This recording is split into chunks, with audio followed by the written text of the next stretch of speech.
ইরানের খোররামাবাদ শহরে ইসরায়েলি হামলায় অন্তত ৫ জন নিহত হয়েছেন। ইরানের অভিজাত ইসলামিক রেভলিউশনারি গার্ড কোরের দেওয়া তথ্যের ভিত্তিতে স্থানীয় সংবাদ মাধ্যমগুলো একথা জানিয়েছে।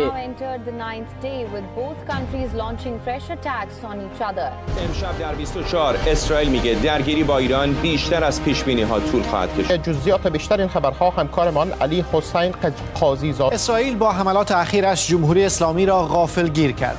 স্থানীয় সংবাদ মাধ্যম নৌর জানিয়েছে, ইসরায়েলের সঙ্গে সংঘাত শুরুর পর থেকে এখন পর্যন্ত ইরানের আকাশ প্রতিরক্ষা বাহিনীর ১৫ জন কর্মকর্তা ও সেনা নিহত হয়েছেন। গত ১৩ জুন ইরান ও ইসরায়েলের মধ্যে সংঘাত শুরু হয়। তখন থেকেই ইরানের বিভিন্ন অঞ্চলে পারমাণবিক আর সামরিক স্থাপনার একের পর এক হামলা চালাচ্ছে ইসরায়েলি সামরিক বাহিনী।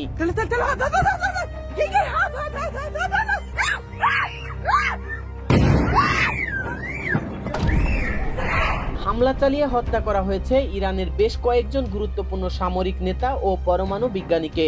রাষ্ট্রীয় টেলিভিশন স্টেশন সহ ইরানের বিভিন্ন সরকারি দপ্তর ও বেসরকারি স্থাপনায় হামলা চালানো হয়েছে। صدایی که شنیدید فضای غبارآلود استادیوم